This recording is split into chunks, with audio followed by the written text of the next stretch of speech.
All right, hi everyone. Welcome to MCLA and tonight's Green Living Seminar presentation. This semester's Green Living Seminar is organized around the theme of sustainable food and farming. All presentations are free and open to the public. They take place on Thursdays at 5:30 here in the Feigenbaum Center for Science and Innovation, room 121. Today's presentation will last about 45 minutes with an opportunity to ask questions at the end. And a quick announcement for next week's presentation. I hope you'll all come back to join us on Thursday, April 11th. Julie Suarez, the Associate Dean of the College of Agriculture and Life Science at Cornell University, will present a lecture titled Climate Smart Agricultural Policy in New York. Today's presentation, Land Rich and Dirt Poor, will be given by Sarah Gardner, who you'll hear from in one moment. I have one more announcement, which is that the Northern Berkshire Community Coalition will be having a monthly forum Friday, April 12th, that will be focusing on moving towards sustainable living in North Berkshire, with an opportunity to network and discuss reducing waste and the use of plastics. So I'll leave this flyer up here and turn it over to Sarah. Thanks so much for coming tonight. Okay, great. Is this a good volume? I feel like I'm really loud. Is this not too loud? Okay, good, okay. Yeah, I'm just going to talk in the beginning, then we'll turn the lights down when I show my slides. Anyway, I just want to thank you all for coming, and thank you to Elena for inviting me. I always love an opportunity to talk about dairy and the dairy industry and dairy farming because I'm truly obsessed with it. And I'm also glad that two of the students are here who I'm being a client for, or whatever you call it here, that are studying dairy farming in the Berkshires right now. It's an easy thing to become obsessed with because it's endlessly complicated, and there are all these tangents, and everything leads to some major sort of world economic issue or social issue. It has to do with immigration, it has to do with economics and land use and mental health and healthcare, and it's just, once you start getting into this policy area, it's hard to get back out. And so I read about it a lot, I think about it, I go to dairy conferences and talk to dairy farmers, but I don't pretend to have all the answers. It's one of those things where the more you know, the more you don't know. But I do think about it a lot, and what I really love to do the most is not just lecture and have one-way communication, but I much prefer to hear what you're thinking about and what you want to know more about. So at any moment you have a question or want clarification, please ask me, because I don't want to talk about something you're not interested in. My goal here today is for each and every one of you to come away caring about a dairy farm. You might think it doesn't matter. You might think dairy is dead. A lot of people say that to me. I made a film about dairy farming, which I finished in 2016. And a bunch of my friends said, why are you making a film about dairy farming? Dairy is dead. Dairy is so over in New England. Make a film about the new food movement, or someone who's doing boutique goat cheese or something like that. That's where it's at. That's where all the action is in agriculture now. But I didn't want to do that. And why didn't I want to do that? Well, we'll get to that when I show you my slides. But here's a clue. Have you guys seen these edible magazines? Nobody ever picks these up? Okay, well, it seems like every region of the country now has one of these edible magazines. And this one is Edible Berkshires, and I was actually just over at Massimoka before, and I was looking at a bunch of tourists reading Edible Berkshires, and that's great.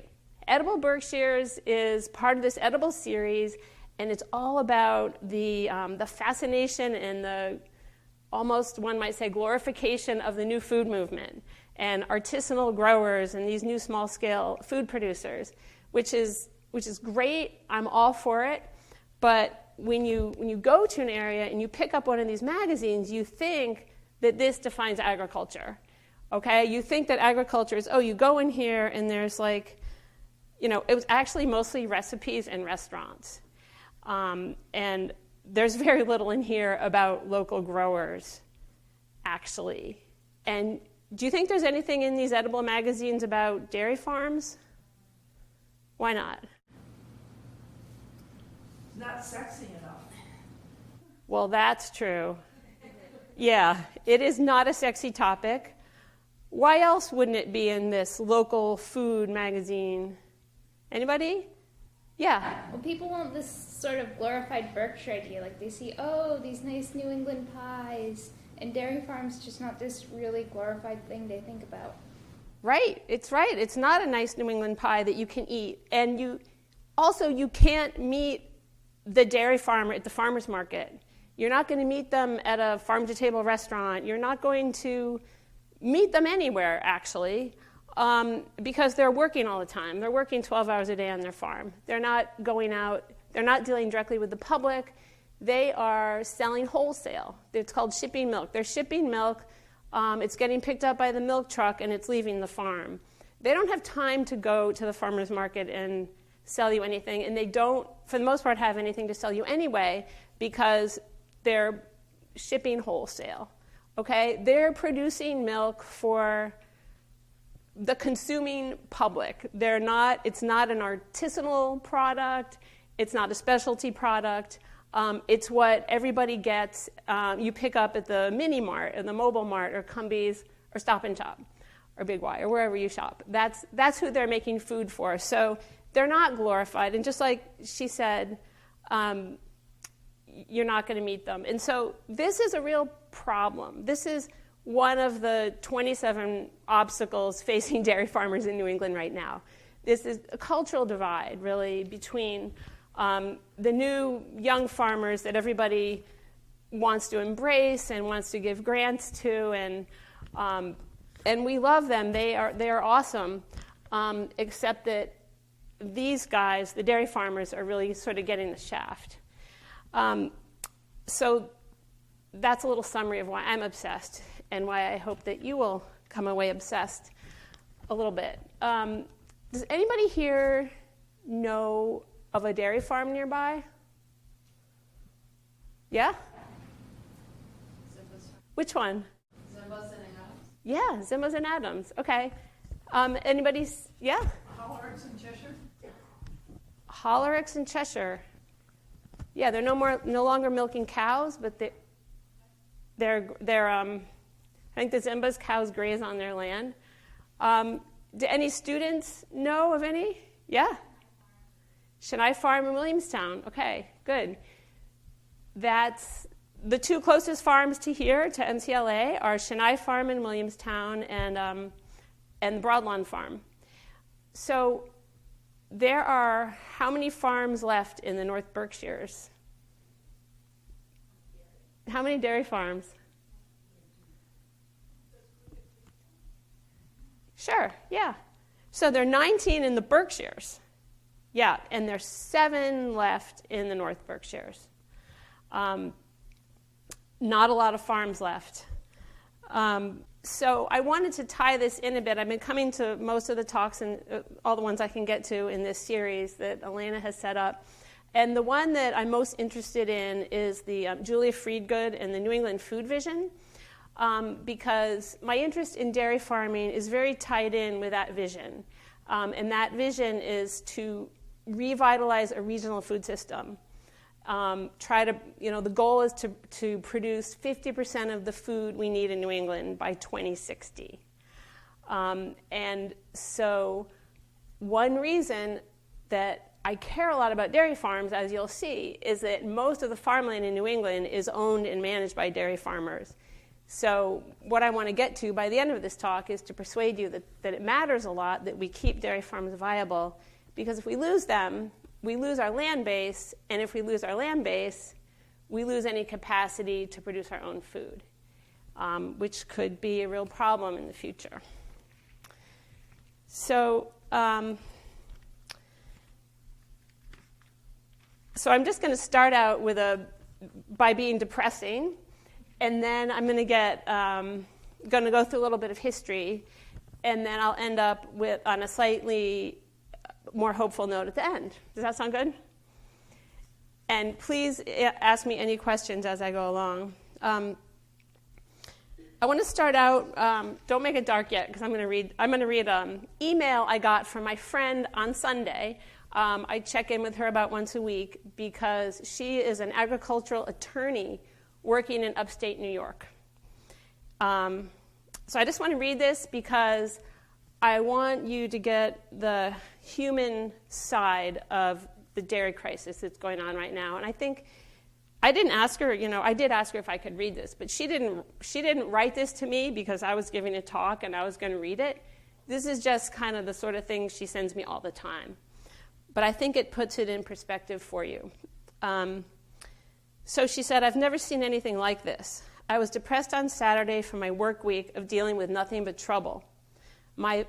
She runs a farm herself, her brother, and her sister, who's a vet. So she's an agricultural attorney, her sister's a vet, her brother mostly runs a farm, but the three of them run the farm together. She says, my vet sister is doing the same. Yesterday she went on 3 difficult calving cases where the regular vets wouldn't come anymore because the farmers owe so much money. Noreen worked till she was exhausted, and then she collapsed at night. The farmers have no money to pay her. My sister was also depressed from the onslaught of farmers asking for help for their cows and no funds. Stress triggers migraines for my sister. She got a big migraine and went to the hospital this morning for an IV that provides some relief. Then I got into it with Cargill over their jamming 18% interest down the throats of area farmers who can't pay their bills. Cargill is a big feed supplier. The local smaller mills are not doing this. They're trying to hold the line for farmers, meaning they're giving them a lot of credit. I was able to get Cargill to back down, but I only feel sorry for farmers who do not know that they can ask for help and know that there are lawyers who can help them. She said, I recommended bankruptcy for 2 young farmers this week. They're both organic farmers, so they thought that they were set. But now organic prices have crashed, and they can't make their payments. One of them is going to declare bankruptcy and hopes he can still come out of it with a house over the roof of his family's heads while he transitions into working off the farm. The other farm is debating what to do. He's thinking of walking away from the past 5 years of building up his farm. This morning, I took $10,000 out of my IRA to pay the back taxes on a local farm that's going to be foreclosed by the government for failure to pay taxes. Hopefully, the relatives will try to pay me back someday. But at this point, I don't even care. I just don't want them to lose the farm over taxes.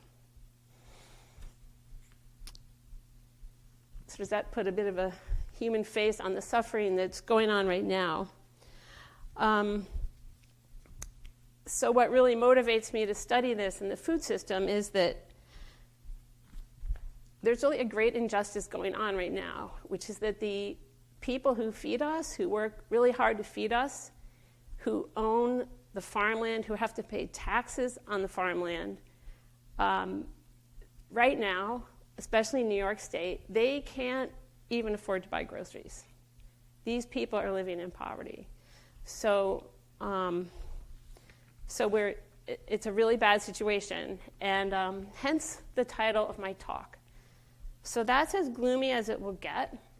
And now I'll just go through my slides a bit. And again, does anyone have any questions before we get started? There are no bad questions. I hope you will have a question. I hope everyone might have one question. Okay. Sure, you can turn the lights on now. So things were actually pretty good. I decided to look at the census data for agriculture from 50 years ago, which was 1969. And I just wanted to show you a bit of the history and how the face of dairy farming has changed in the Berkshires. This is the ag census, and I don't know if anyone here has spent much time in the ag census, but this was pre-digital, so this was all done on a typewriter, which is has historical significance in and of itself. And going through these it's quite a tangle, but it is possible to get county-wide data on the ag census. There's no data available per town, so you have to go to the county. So you can see Berkshire County right there, 237 farms reporting. So in 1969, there were 237 towns in Berkshire County that were, farms that were dairy farms. This is a picture of how they used to make hay in square bales. You don't really see these anymore, but that's how they used to do it. So dairy farms back then were the foundation of the Berkshire's rural economy. They supported a whole infrastructure of bottling plants, distributors, local markets. They delivered to schools, and they did home delivery. This is how many dairy farms there were in the whole state back then. Now, that is more dairy farms than there are in all of New England. That's how many we've lost. Land and farming. So obviously, it's important to know as how much land there was in dairy farming in the Berkshires. If you go across, it was, where's the number? 80, does that say 80? 80,000 acres of land and farming back then. And a typical dairy farm back then was 50 cows, and it could easily support a family.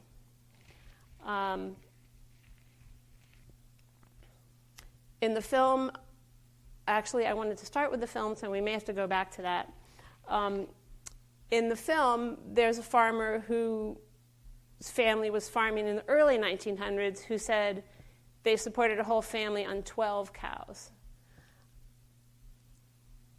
But farms have had to get bigger and bigger.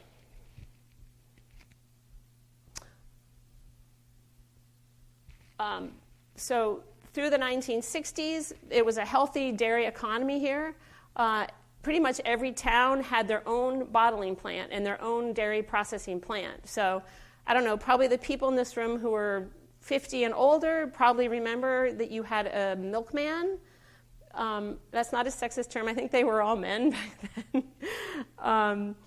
But every town had this infrastructure in place.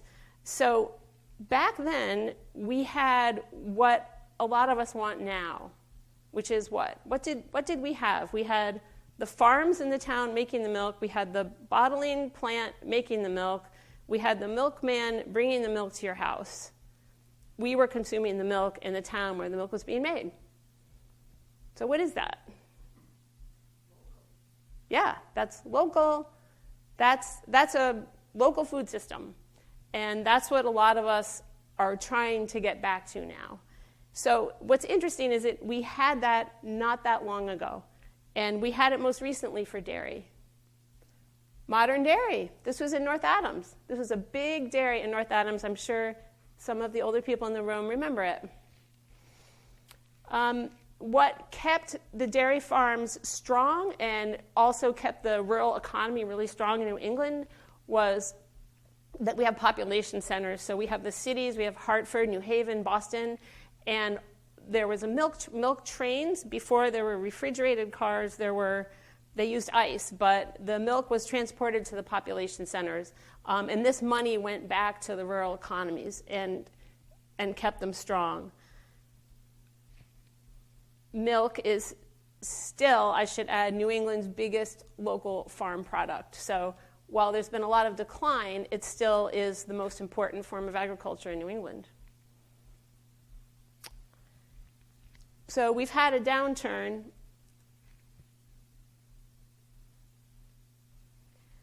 From the high numbers that we saw in the beginning, where there were 237 dairy farms in the county.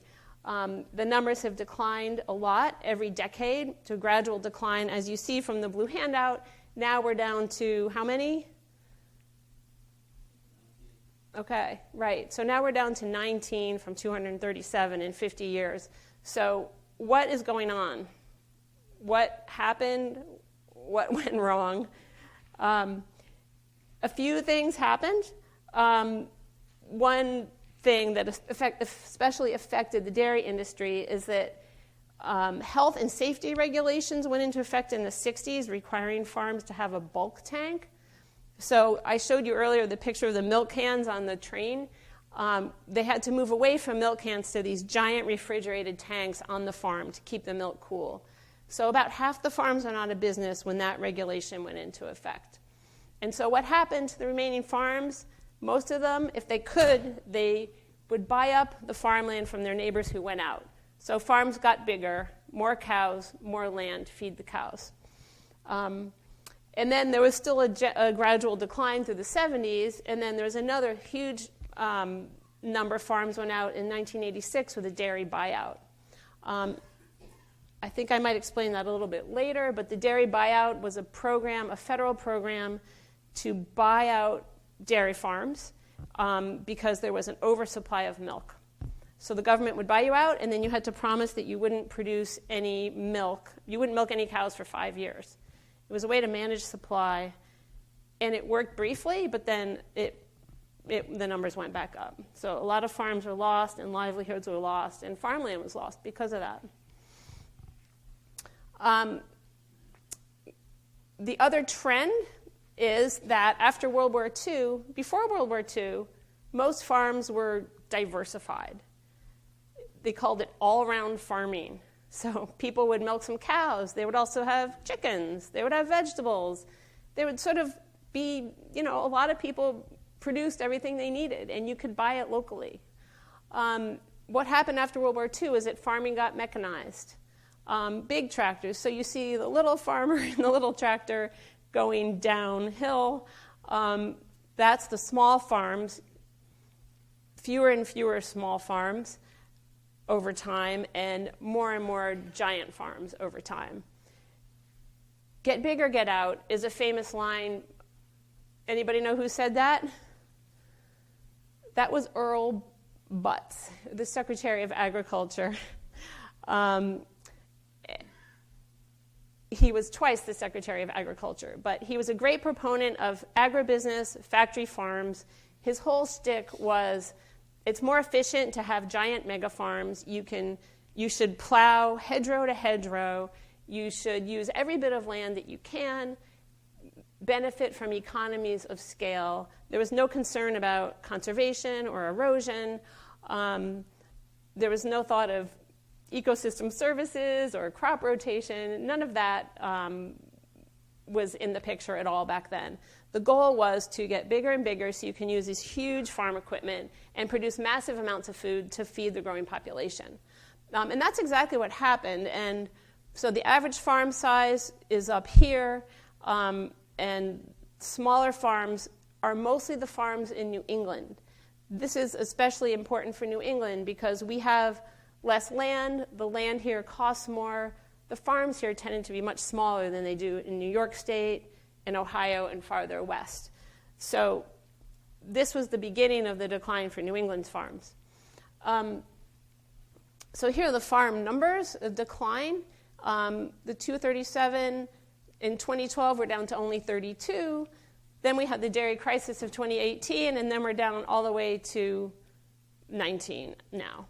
And we lost this many acres. We lost about 20,000 acres of farmland throughout that process. So why is this all happening? What's going on? What's going on is that the federal government got involved with milk pricing. And milk pricing is complicated, and I won't attempt to explain to you how milk is priced, but the most important thing to know is they got involved in 1933 for two reasons. One, it was the Depression, and farmers were suffering, and farmers were going broke. Also, people couldn't afford food. So the Agricultural Adjustment Act had those two goals: to stabilize the price of milk for farmers so they could stay in business, and to make milk affordable so that consumers could buy it. And this was a good thing. The Agricultural Adjustment Act of 1933 might have been the last good piece, might have been the last good farm bill. They instituted parity, which I put in big green letters, because parity is a really important concept if you want to understand the food system and what's wrong with it. Parity means that the price that farmers get is based on the cost of farmers' production. It seems obvious, right? Why wouldn't you do that?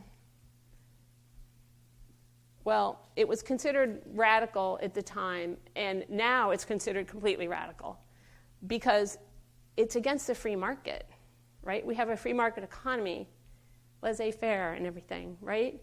So we don't have parity anymore, and President Reagan did away with it in the Farm Bill of 1983. He took it away, and it's never come back.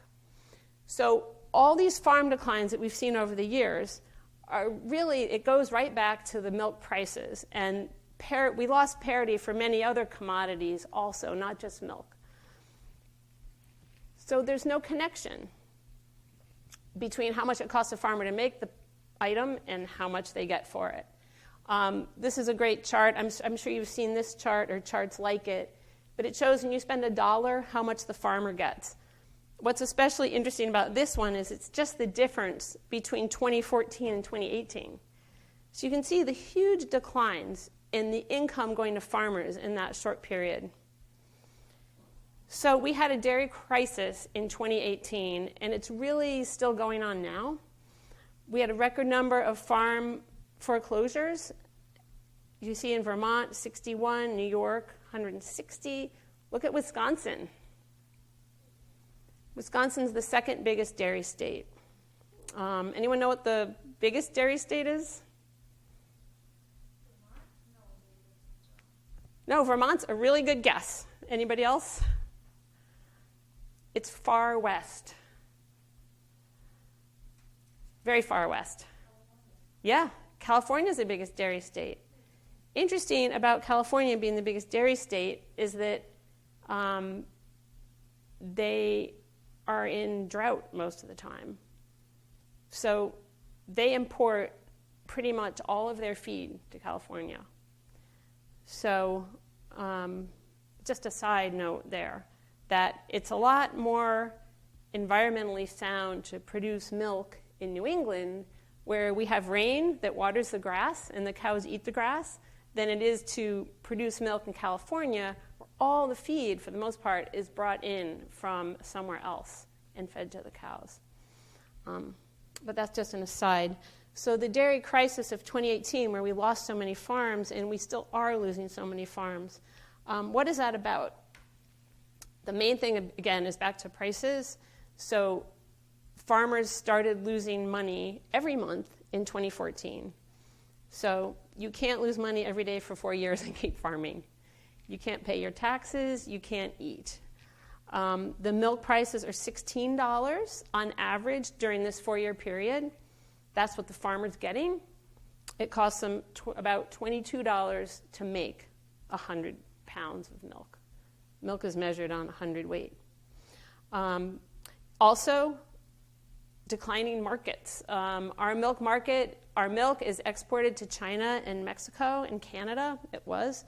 But our fearless leader slapped tariffs on those countries, and they came back with retaliatory tariffs, and so they are really importing very little of our milk now, which has further depressed the prices for our farmers.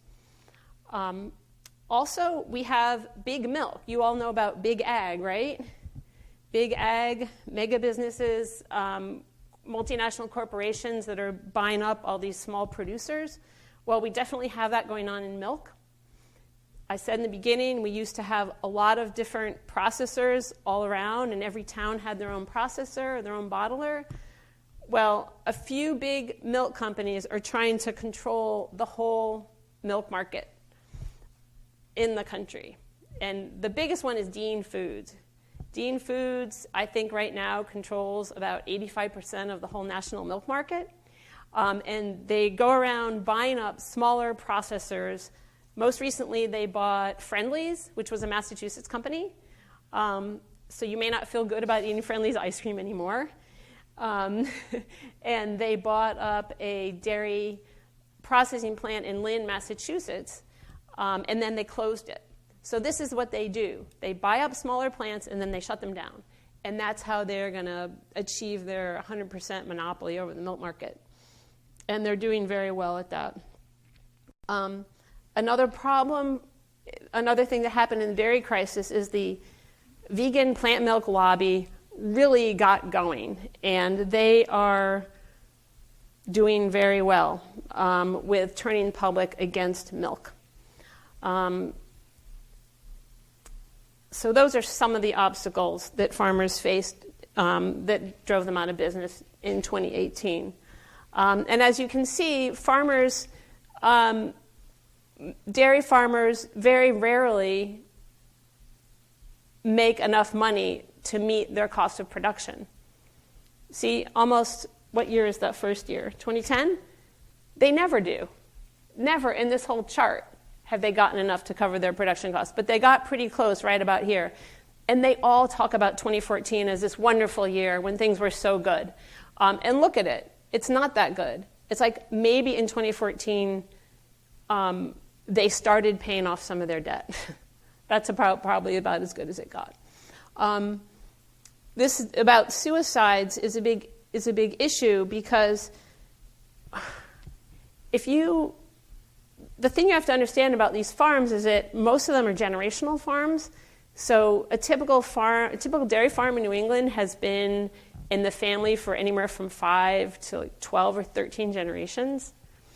So you're losing money, but you can't just go out of business.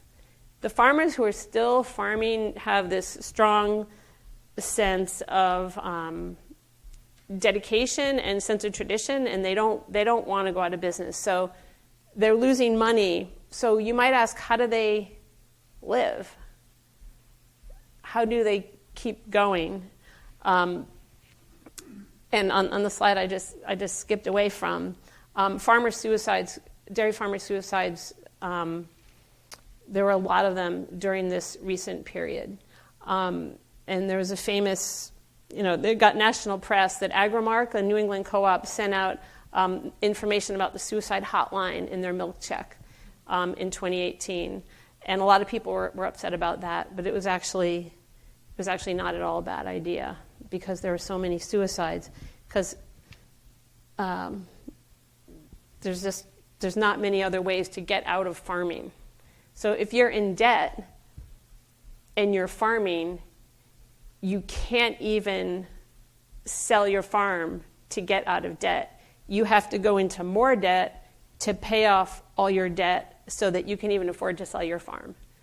So there's not much you can do. So once you start looking at the financial situations of some of these farms, you can see why they chose that tragic route. Again, we have Earl Butts and his Get Big or Get Out. You can see the number of dairy farms declining, but the cows per farm increasing. So farms are getting bigger and bigger.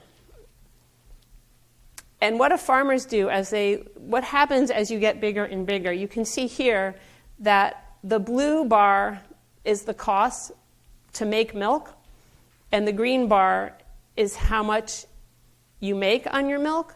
So this is 1 to 49 cows. So with a small farm like this, you're losing money. And as you have more and more cows, it becomes more and more even. So 200 to 499 cows, it's about even. You're about making your cost. But then once you get really big, over 500, and look, 2,000 cows, you're getting economies of scale in your operation, and you're making more money. So when the small farms go out, the big farms get bigger, and the big farms make more money. So this is what's happening, is just pushing the small farms out. The sad thing about this narrative is that they're really blaming the victim. People criticize dairy farmers for a lot of things, but the main thing they criticize them for lately is they say, you caused this problem. Whenever you're doing poorly, you make more milk. You milk more cows. And so you're causing a glut, and that's why your prices are low. But that's all they can do.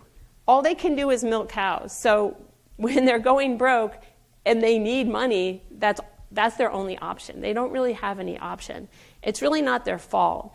The fact is there is too much milk in the United States right now to meet there is a bit of a glut of milk, but there is no glut in New England. New England, we only produce about half the milk that we drink. So what's the problem in New England? The problem here is that we don't have the processing plants anymore. They've all been shut down. We've lost them. So we've lost our regional infrastructure. And so we are relying increasingly on milk being made in the West and being shipped in from New York and Pennsylvania and Ohio and places farther away.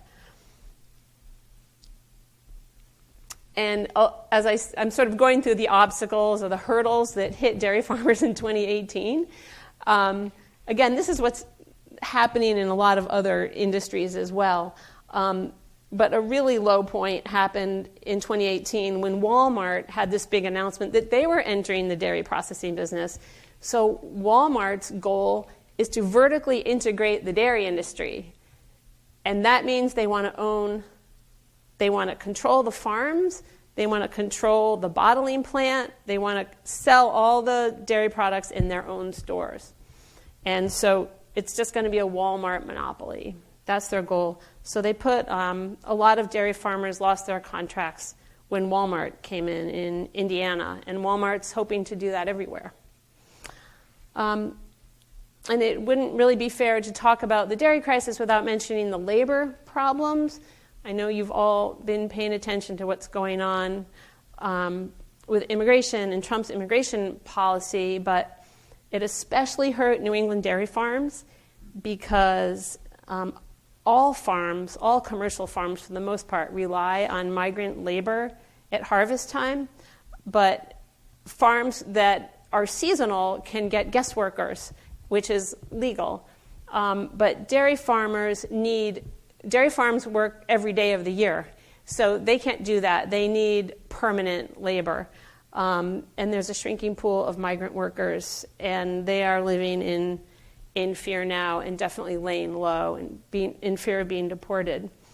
Farmers will always say, back 25 years ago, I always had high school kids or college kids who wanted to work for me, but nobody says that now. Like, they cannot find anyone who wants to milk cows other than migrant workers. Although that's not entirely true. Some of the more artisanal, boutique-y farms can find people who want to do it, but not the bigger commercial farms. Robotic milkers are one answer to this. So farms are investing in these really expensive robotic milkers now because they can't find the labor. So a lot of people think robotic milkers are the answer and they're going to make life easy for dairy farmers, but they don't actually make it that much easier. They just change the type of work that they have to do. And there are less people around, and farmers are more isolated. Has anyone seen this? Daria's scary video? She is scary. She is my nemesis. She is one of the spokeswomen for the vegan plant-based milk lobby, and they are really demonizing the dairy industry in a damaging way. Plant-based dairy substitutes are the biggest food trend right now, and it's a giant industry. The almond milk is $1 billion industry right now. And there is a class action suit being taken by dairy farmers against the plant milk industry, the plant juice industry, because they're using the term milk. And they're claiming that milk has to come from a mammal. I think a lower court just threw it out and said it's okay for the almond juice industry to call it almond milk. But the plant juice lobby is claiming that it's healthier and also claiming that it's more environmentally sound. And neither of those things is true, but I don't have time to explain why. But I'm happy to go into that in the question and answer period. Also, dairy is demonized for its methane emissions. There's a big movement against livestock. Especially, this is sort of coming from the vegan movement also. A lot of this is based on a flawed report called Livestock's Long Shadow Report, which came out with a flawed greenhouse gas assessment, which said that livestock is responsible for 18% of all methane emissions. Now, this report was retracted and revised in 2010 with a new number, which was only 3.9%. But by that point, the damage was done, and the vegan lobby had really gotten a hold of it. And a lot of books and material came out about it in this movie, Cowspiracy. I don't know if anyone here has seen it. The whole movie is based on this flawed assessment. The actual greenhouse gas inventory for the United States is, for agriculture, is 9%. You can see there in the cow. 9% of our greenhouse gas emissions is from agriculture. And dairy is responsible for 2% of all U.S. greenhouse gas emissions. And actually, if you compare proteins, which is really what you want to be comparing when you look at this, dairy is one of the lowest greenhouse gas footprints of all proteins, way down here between tomatoes and dry beans. So really, the vegan argument that milk has a high carbon footprint is false, and there's a lot of scientific evidence to support that. There's plenty of other reasons you might want to be a vegan, but that's not a valid one. The last obstacle facing farmers right now and dairy farmers is the climate change impacts. I'm sure you all already know what those are, but they're definitely making it harder to farm and harder to make money at farming. So I just want to get to my concluding points now so we can go into Q&A. So here's the big question. If it's so hard for farmers, if they're losing money, if they're miserable, if the suicide rates are high, why do we care? Should we prop up this industry, or should we just let it go? What do you guys think? Does anybody have an opinion on this?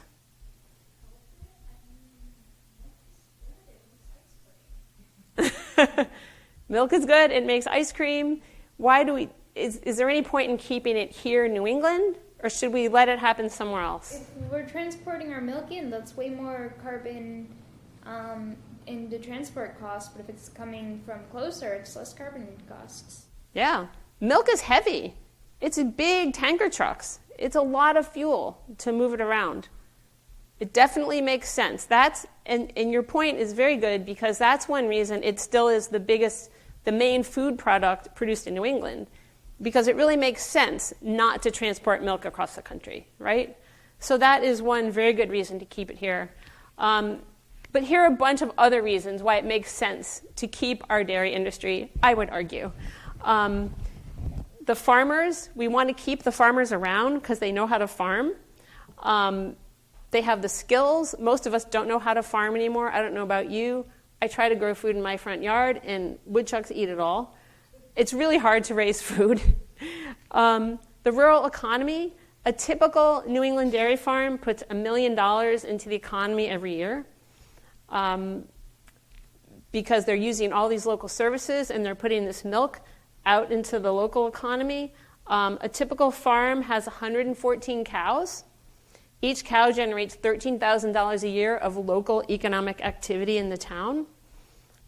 Dairy farms provide jobs.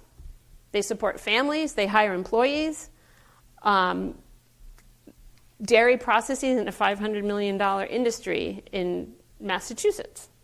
Also, land. A typical dairy farm has 343 acres. That is our open space.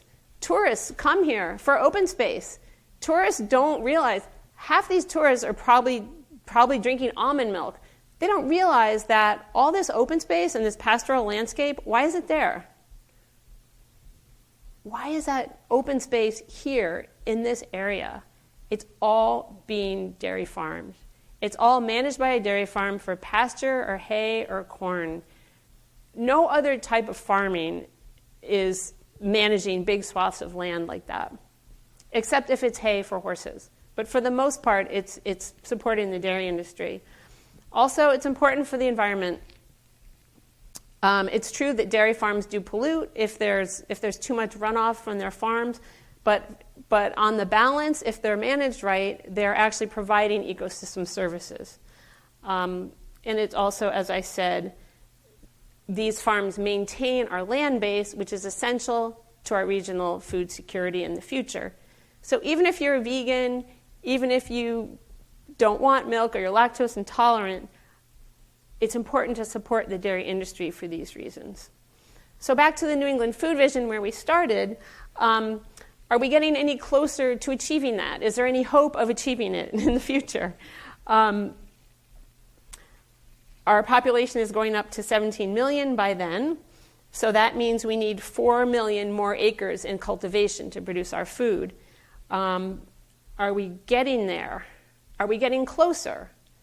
Where is most of our food? If you read these magazines and all this information about the new food movement, you might think, yeah, we're getting there. There's all this local food and farm-to-table restaurants. But if you look at the numbers, if you look at the farmland loss, if you look at the loss of dairy farms, what does that tell you? Does that give you a different picture? That does give you a different picture because we're actually producing less food here now. We're not producing more. We want to produce more, but we're producing less. And food security is on the rise. 12% of Berkshire County residents are food insecure. 1 in 5 kids are food insecure here. Our food sufficiency in New England, 1/4 of our fruit is grown here, mostly apples and pears. 1/2 of our vegetables, most of the corn and potatoes. I think probably vegetable people most consume are French fries. But 1/2 of our dairy is produced here. So we're doing really well for dairy.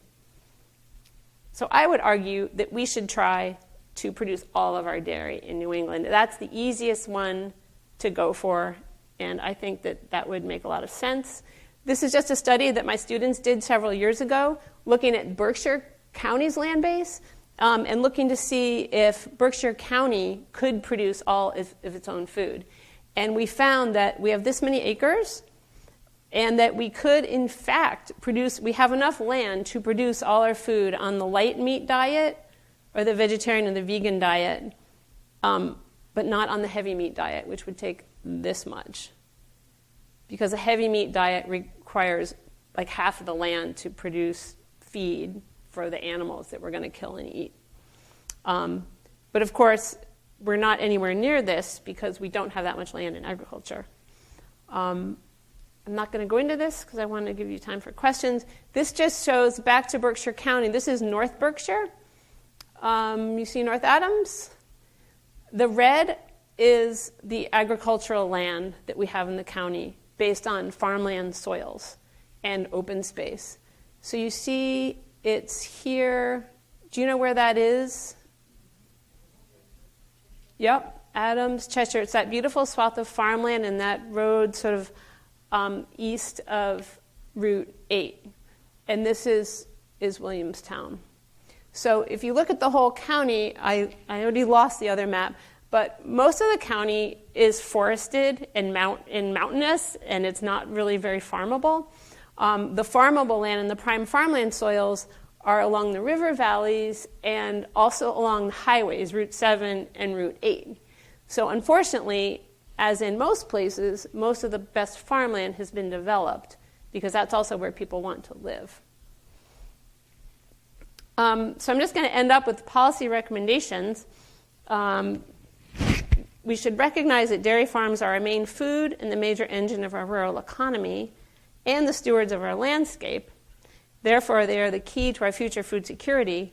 And we can't count on the federal government, we can't count on the Farm Bill to preserve our farmland or to help our farmers, because as we can see from the numbers, they have not been helping all along. So we can rely on the state. We have to rely on the state to come up with policies to support our farmers, to keep them viable so they can keep farming. And we have some measures in place. Massachusetts is actually pretty good. We have the dairy tax credit. There's some more radical measures we could do, like complete property tax relief, which I would support for working farms. We could introduce parity again so that farmers actually get cost a little bit more than it costs them to make the product.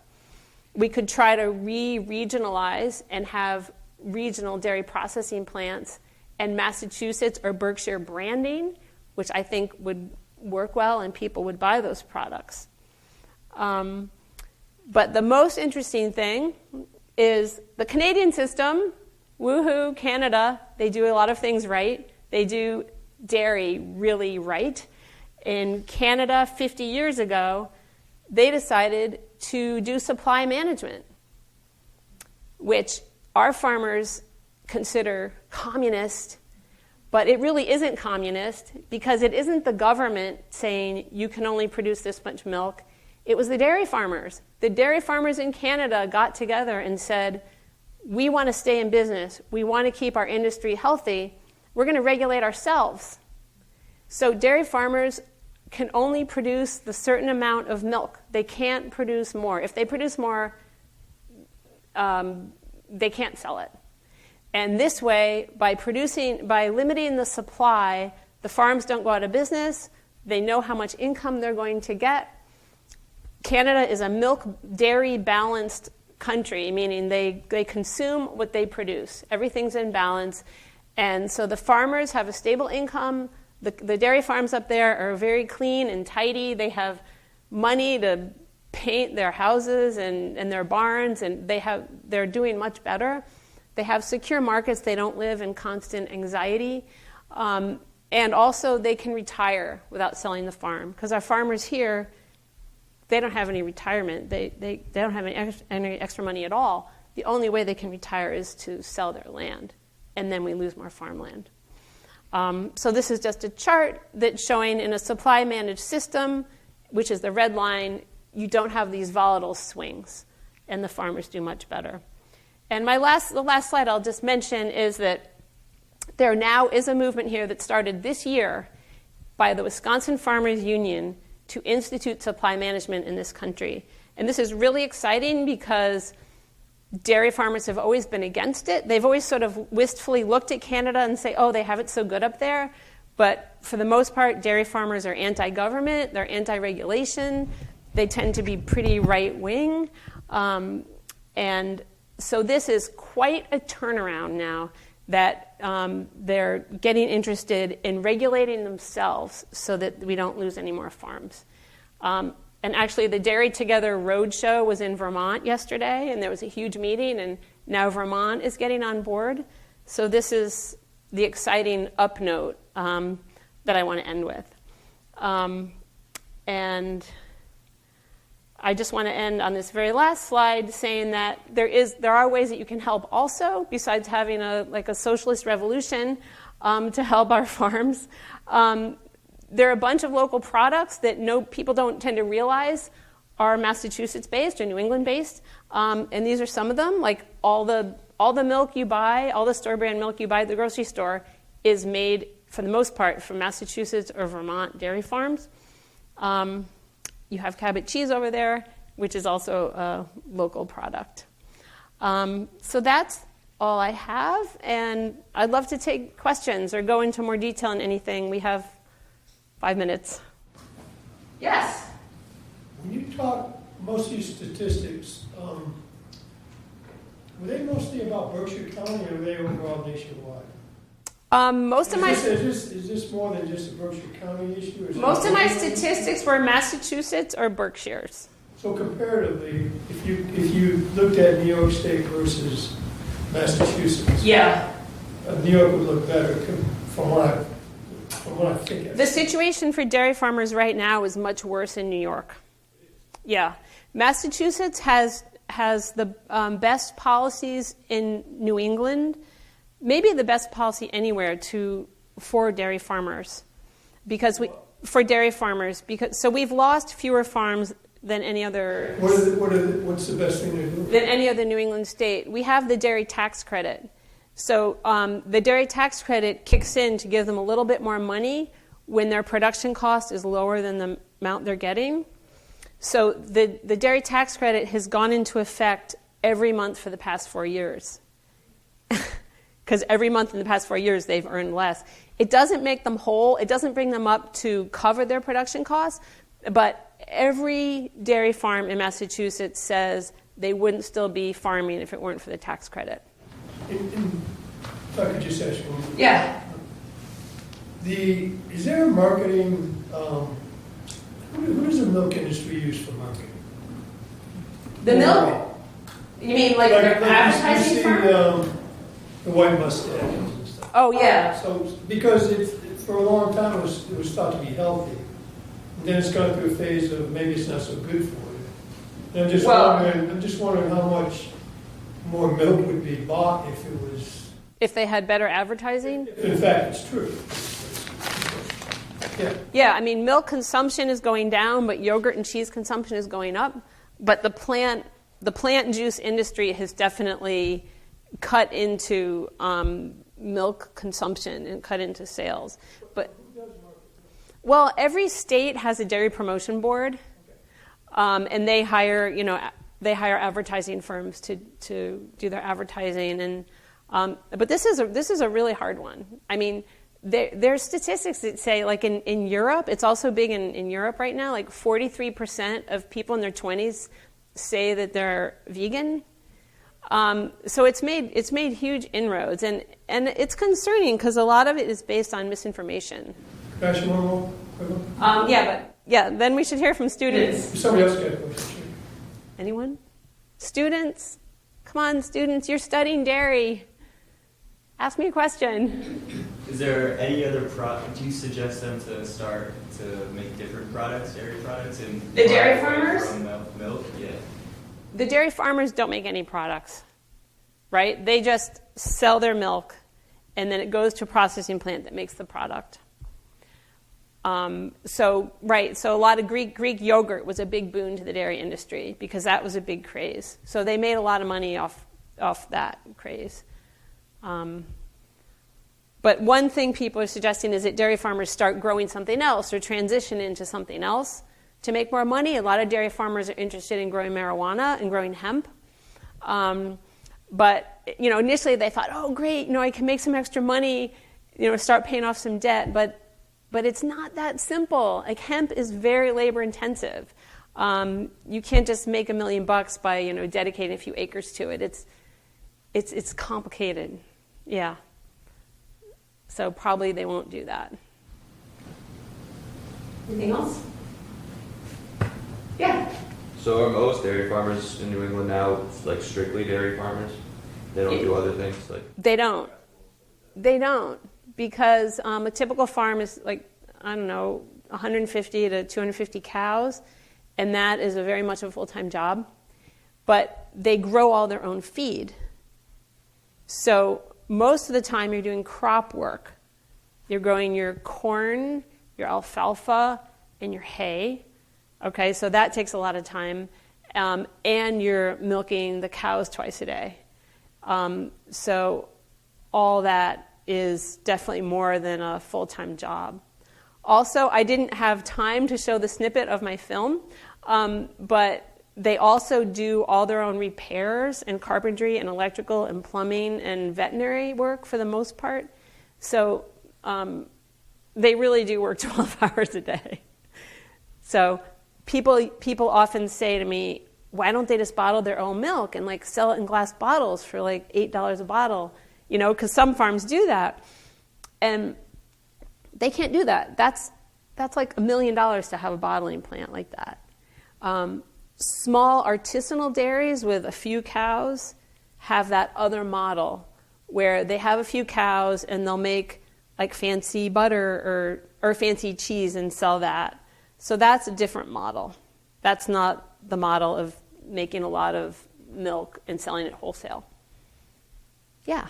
So you say that a lot of them make their own feed and stuff like that. Is it more expensive for them to buy feed from an outside source? Yeah. So the size of a dairy farm is limited by how much land they have because they need to grow grass they need to grow the hay to feed them, and then they also need to grow the corn for the most part. So that limits how many cows they have, how much feed they can produce. Yeah. But farmers around here still buy in feed from the Midwest a little bit because we can't produce everything we need to feed them in New England.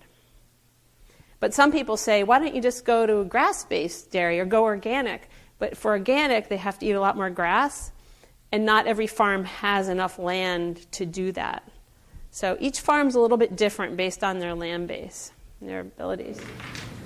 I know we've gotten to 6:30, and I know that students have to get to dinner. So what I'm going to say is to stick around if you have additional questions that you want to come up and ask our presenter. I want to thank you for coming. Thank you, Sarah, very much for speaking today, and please come back next week for our presentation then. Thanks. Yeah, thank you all.